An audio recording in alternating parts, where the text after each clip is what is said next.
2024년 2월 16일 금요일 새벽 기도에 오신 성도님들을 주님의 이름으로 환영합니다.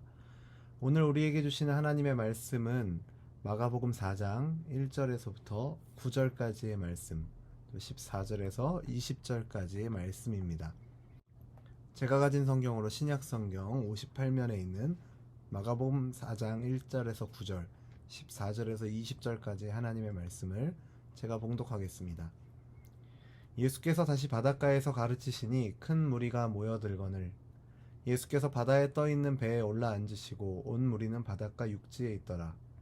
이에 예수께서 여러 가지를 비유로 가르치시니 그 가르치시는 중에 그들에게 이르시되 들으라. 씨를 뿌리는 자가 뿌리러 나가서 뿌릴새 덜어는 길가에 떨어짐에 새들이 와서 먹어버렸고 덜어는 흙이 얕은 돌밭에 떨어짐에 흙이 깊지 아니하므로 곧 싹이 나오나 해가 돋은 후에 타서 뿌리가 없으므로 말랐고 덜어는 가시떨기에 떨어짐에 가시가 자라 기운을 막음으로 결실하지 못하였고 덜어는 좋은 땅에 떨어짐에 자라 무성하여 결실하였으니 30배나 60배나 100배가 되었느니라 하시고 또 이르시되 들을 귀 있는 자는 들으라 하시니라. 14절입니다. 뿌리는 자는 말씀을 뿌리는 것이라. 말씀이 길가에 뿌려졌다는 것은 이들을 가리킴이니 곧 말씀을 들었을 때에 사탄이 즉시 와서 그들에게 뿌려진 말씀을 빼앗는 것이요 또 이와 같이 돌밭에 뿌려졌다는 것은 이들을 가리킴이니 곧 말씀을 들을 때에 즉시 기쁨으로 받으나 그 속에 뿌리가 없어 잠깐 견디다가 말씀으로 인하여 환난이나 박해가 일어나는 때에는 곧 넘어지는 자요 또 어떤 이는 가시떨기에 뿌려진 자니 이들은 말씀을 듣기는 하되 세상의 염려와 재물의 유혹과 기타 욕심이 들어와 말씀을 막아 결실하지 못하게 되는 자요 좋은 땅에 뿌려졌다는 것은 곧 말씀을 듣고 받아 30배나 60배나 100배의 결실을 하는 자니라. 아멘. 오늘 말씀은 우리에게 영적 성장의 원리에 대해서 생각하게 하는 아주 중요한 말씀입니다. 오늘 말씀에서 하나님은 농부로 등장하십니다. 이스라엘의 농사법은 우리의 농사법과는 많이 다릅니다. 우리는 밭을 먼저 만들고 씨를 뿌립니다. 하지만 이스라엘은 사막지대이다 보니 특별하게 밭이라고 하는 곳이 없습니다. 나름대로 자리를 마련해서 밭을 만들어낸다 해도 우리나라의 밭과 같이 쟁기질로 질서정연하게 홈을 만드는 것이 아니라 그저 척박한 땅을 뒤엎는 수준에 불과하기 때문에 농부는 밭과 같은 땅에 무작위로 씨를 뿌립니다. 그러면 씨앗은 오늘 말씀처럼 네 종류의 서로 다른 밭에 떨어지게 되는 것입니다. 그러다 보면 새가 와서 씨를 먹기도 하고 가시나무 때문에 더 이상 성장하지 못하는 경우도 있고 사람들이 길을 만드는 바람에 씨가 나오지 못할 수도 있습니다. 예수님께서 말씀하시는 씨는 하나님의 말씀입니다. 밭은 우리의 마음을 뜻합니다. 하나님의 말씀을 농부이신 하나님께서 우리의 마음의 밭에 뿌려서 풍성한 결실을 얻고 싶어 하십니다. 어떻게 하면 풍성한 결실을 얻을 수 있을까요? 두 가지를 생각해 보겠습니다. 첫 번째는 하나님의 말씀을 들어야 합니다. 성경은 네 가지 종류의 땅을 제시합니다. 세 가지의 나쁜 땅과 한 가지의 좋은 땅을 비교 대조해서 보여주죠. 그 중에 첫 번째 등장하는 땅은 나쁜 땅은 길가입니다. 씨앗인 하나님의 말씀이 나쁜 땅에 뿌려집니다. 그 길가가 왜 나쁜 땅입니까? 말씀을 들었을 때 사탄이 와서 그들에게 뿌려진 말씀을 빼앗는 곳이기 때문입니다. 길은 누구나 다닐 수 있습니다. 그렇기 때문에 말씀의 씨앗이 뿌려지고 들려졌지만 그 씨가 뿌리도 내리기 전에 빼앗겨서 그 말씀이 가진 어떤 유익도 맛보지 못하게 됩니다. 특히 교인들을 노리는 이단들이 참 많죠. 이단들은 우리의 마음에 있는 말씀을 빼앗아가기 위해서 애씁니다. 이러한 이단의 위협에 대해서 우리는 받은 말씀을 빼앗기지 않도록 신앙으로 철저하게 무장해야 합니다. 두 번째로 등장하는 나쁜 땅은 돌밭입니다. 돌밭은 씨가 뿌려져도 뿌리가 생기지 않아서 결실이 없습니다. 돌밭은 뿌리를 깊이 내릴 수 없는 땅이죠. 뿌리를 잘 내려야 나무가 건강하게 자랄 수 있는 것처럼 우리의 신앙도 뿌리를 잘 내려야 건강하게 성장할 수 있습니다. 그렇다면 신앙의 뿌리를 잘 내린다는 것은 무엇을 의미할까요? 그것은 균형 잡힌 신앙인이 되는 것을 의미합니다. 하나님은 우리가 이성과 감정과 의지의 균형을 이룬 신앙인이 되기를 바라십니다. 그런데 교인들 중에는 자신의 신앙을 감정에 지나치게 의존하는 사람들이 있습니다. 감정은 변하기 쉽습니다. 환난과 박해 앞에 무너지기 쉽죠. 변하기 쉬운 이 감정에 자신의 신앙을 맡기지 말고 영원히 변함이 없는 하나님의 말씀에 믿음의 뿌리를 박아야 합니다. 이를 위해서는 이성과 감정과 의지를 모두 동원해 균형 있는 신앙을 추구해야 합니다. 세 번째 등장하는 나쁜 땅은 가시떨기입니다. 가시떨기가 있는 밭은 가시 때문에 자라지 못합니다. 가시떨기에 떨어진 씨는 처음에는 잘 자라는 듯 하지만 결국 가시에 의해 성장이 방해를 받아서 더 이상 자라지 못하게 됩니다. 가시떨기에 떨어진 씨는 주위 환경과 여건 등 외부에서 오는 문제로 인해 넘어지는 것을 의미합니다. 염려와 근심과 재물에 관한 욕심은 우리의 신앙에 있어서 가시떨기와 같습니다. 세상의 염려와 재물의 유혹은 오늘 우리에게도 말씀을 막아버리고 결실하지 못하게 하는 것입니다.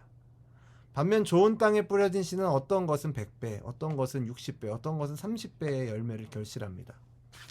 좋은 땅은 씨가 뿌려져서 풍성한 열매를 거둡니다. 그런데 이 세 밭에서 공통되는 원리가 있는데 30배를 열매를 거두는 땅이든 60배의 열매를 거두는 땅이든 100배의 열매를 거두는 땅이든 공통되는 것은 바로 말씀을 듣는 것입니다. 좋은 밭이라고 해도 씨가 없다면 열매를 맺을 수가 없습니다. 로마서 10장 17절에서도 그러므로 믿음은 들음에서 나며 들음은 그리스도의 말씀으로 말미암았느니라 라고 말하고 있습니다. 믿음이라는 열매가 생기기 위해서도 가장 먼저 필요한 것은 말씀을 듣는 것, 말씀을 대하는 것이 필요합니다. 1차적으로 중요한 것은 열매를 맺는 말씀인 씨를 뿌리는 것인데 그것을 성경에서는 말씀을 듣는 행위로 보는 것이죠. 그리고 하나님의 말씀을 잘 듣는 것은 우리에게 너무나도 절대적으로 중요합니다. 본문 뒤에 나오는 23절을 보면 우리 주님께서는 들을 귀 있는 자는 들으라 라고 말씀하시므로 하나님의 말씀을 듣는 마음의 자세의 중요성을 말씀하십니다. 또 24절에서는 너희가 무엇을 듣는가 스스로 삼가라. 말씀을 듣는 것이 무거운 책임을 동반한다라는 것을 우리에게 알려줍니다. 이와 같이 말씀을 듣는 것이 참 먼저 중요합니다. 그리고 두 번째로 우리가 풍성한 결실을 얻기 위해서는 하나님의 말씀을 깨달아야 합니다. 좋은 밭은 다른 밭과 결정적인 차이가 있습니다. 말씀을 듣고 깨닫습니다. 말씀을 듣는 동시에 말씀을 이해한다라는 뜻입니다. 여기서 깨닫는다라는 말은 나 혼자 깨닫다라는 말이 아닙니다. 하나님께서 나를 깨닫도록 도와주셨다라는 말입니다. 이것이 슬기로운 것이고 이것이 지혜입니다. 여기서 말하는 지혜는 하나님이 우리에게 역사하셔서 내 마음속에 조명되어 깨닫게 되는 깨달음을 가리키는 것입니다. 지식을 쌓는 것도 필요하지만 그것만으로는 안 됩니다. 경험도 마찬가지입니다. 하나님 앞에서의 깨달음이 필요합니다. 여기에는 절대적으로 하나님의 도움이 필요합니다. 말씀을 듣는 것은 우리의 적극적인 노력이 많이 작용하지만 말씀을 이해하는 것은 전적으로 성령의 능력입니다.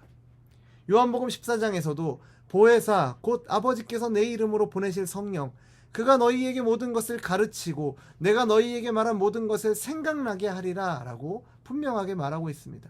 말씀을 가르치고 생각나게 하는 역할을 보혜사이신 성령님께서 하신다라고 사도 요한은 분명하게 선언하고 있습니다. 성령님은 돌밭에서 발생하는 환난이나 박해나 가시떨기밭에서 나타나는 염려와 유혹을 이겨갈 수 있도록 힘을 주실 뿐만 아니라 말씀이 자라서 열매를 풍성하게 맺도록 도우시는 분이십니다. 말씀을 이해했다라는 말은 말씀이 자신의 목표, 삶의 방향이 되었다라는 것입니다. 말씀이 무기가 되었다라는 말입니다. 우리의 마음의 밭에 말씀만 잘 자라고 있다면 세상의 염려와 재물의 유혹도 이겨낼 수 있습니다. 또한 풍성한 성령의 열매를 맺게 됩니다. 이러한 일들을 성령께서 할 수 있도록 보혜사로 우리 곁에서 돕고 격려하고 자라게 하심을 기억하십시오. 사랑하는 성도 여러분, 우리 안에 심겨진 말씀의 씨앗은 계속 자라고 있습니까? 천국은 완성된 제품과 같은 모습으로 주어지는 것이 아닙니다. 천국은 씨앗으로 주어집니다. 말씀의 씨앗으로 말이죠. 그래서 같은 내용을 기록한 마태복음에서는 이 씨를 천국 말씀이라고 기록하기도 합니다. 오늘 본문을 통해서 우리는 천국의 독특성을 배우게 됩니다. 사람에게 뿌려진 이 천국 말씀은 마음의 상황에 따라서 계속 발전하여 하나님 나라의 완성으로 이어질 수도 있고 바람에 넘어지거나 유혹과 근심으로 열매를 맺지 못하게 될 수도 있습니다. 반면에 좋은 땅에 떨어졌을 때는 그 씨앗이 자라서 열매를 맺습니다. 30배, 60배 혹은 100배 상상할 수 없는 영역으로 확장되어 나가게 되는 것이죠. 어느 누구도 이 천국을 다 경험한 사람은 없습니다. 천국은 계속 자라나고 있기 때문입니다. 저와 여러분 안에 뿌려진 천국의 씨앗은 잘 자라고 있습니까? 혹은 세상의 근심과 욕심의 가시 때문에 현재 성장을 멈추고 있지는 않습니까? 사랑하는 성도 여러분, 여러분에게 뿌려진 천국의 씨앗이, 천국의 말씀이 계속 자라게 하십시오. 열매 맺게 하십시오. 그리고 무엇보다도 그 자라가게 하는 일을 하나님께서 행하실 것을 믿고 의지하십시오. 행하시는 하나님을 의지하여 말씀에 순종함으로 모든 사람이 말씀의 씨앗이 자라나 맺힌 그 사랑의 열매를 따먹을 수 있도록 하십시오. 하늘나라는 어떤 사람이 자기 밭에 좋은 씨를 뿌린 것에 비유할 수 있다라고 우리 주님께서 말씀하셨습니다. 여러분으로 인해서, 저와 여러분으로 인해서 하늘나라가 많은 사람들에게 경험되도록 안내해 주십시오. 겸손히 성령님의 도움을 의지하며 말씀을 사모하는 저와 여러분이 되기를 바랍니다.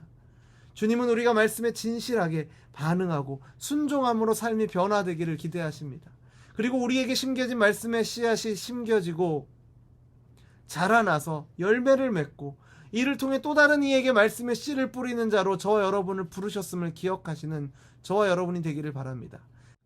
바라기는 오늘 하루도 말씀을 온전히 의지함으로 우리의 인격과 삶으로 또 다른 말씀의 씨를 뿌리는 저와 여러분 되기를 간절히 소원합니다. 기도하겠습니다. 하나님 아버지, 오늘도 우리에게 말씀을 사모하는 귀한 마음 주셔서 그 마음으로 하루를 시작하게 하심을 감사드립니다. 매일매일 하나님이 어떠한 분이신 것과 하나님이 우리를 위해 행하신 놀라운 구원의 역사를 더욱더 알기를 소원합니다. 계시하신 말씀을 더 사모하는 우리들이 되도록 인도하여 주시고 무엇보다도 그 말씀을 들을 때 깨달아 알 수 있도록 도우시는 은혜를 구하오니 진리의 영이신 성령 하나님 우리를 인도하여 주옵소서. 여러 방편을 통해 우리의 마음에 심겨진 말씀의 씨앗이 자라도록 하나님께서 역사하실 것을 믿으며 그 말씀 안에 거하고 그 말씀 따라 살아감으로 씨앗이 자라나 열매 맺는 것이 무엇인지를 우리의 삶을 통해 보이기를 원합니다. 우리의 삶을 통해 맺혀진 복음의 열매가 다시 또 다른 사람들에게 복음의 씨앗의 역할을 감당할 수 있도록 우리를 인도하시고 사용하여 주옵소서. 예수님의 이름으로 기도드립니다. 아멘.